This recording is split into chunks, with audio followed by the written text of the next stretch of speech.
several decades ago, the U.S. government says, if we work with the CCP, we can change the CCP into a democracy. It didn't happen. America did not change the CCP. The CCP changed America. There are several issues here. Yeah. One, there's obviously the huge national security issue.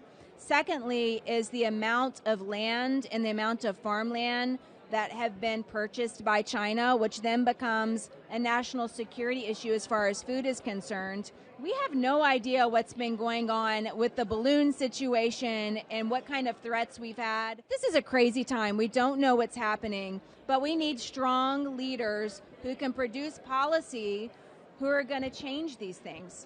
If you became successful in your bid for the U.S. Senate, what would you do to stop the CCP? So there's several issues. One is the opioid epidemic. We have so much fentanyl that's originating out of China that's killing so many people across this nation. So just by closing off the border to stop the movement of those drugs would stop the destruction of the families here. That's a big issue as far as China is concerned.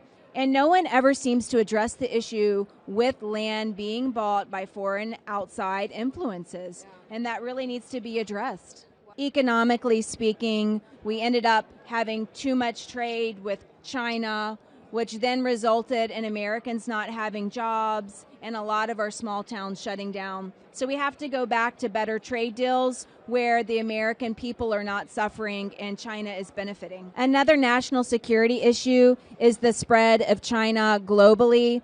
Africa, for example, is being taken over by China and their resources. And so we need to step in U.S. policy and foreign policy to halt the movement and the strength that China is gaining. Because, again, it's a national security issue. They're going to have resources, and we're going to have to keep paying China in order to access those. So something has to be looked at in Africa. So will you stand with the NFSC to take down the CCP? I completely stand with all of you all, and you will always have a voice with me, and my office door will always be open. Wonderful. Yes. Thank you so much. Thank you for stopping by.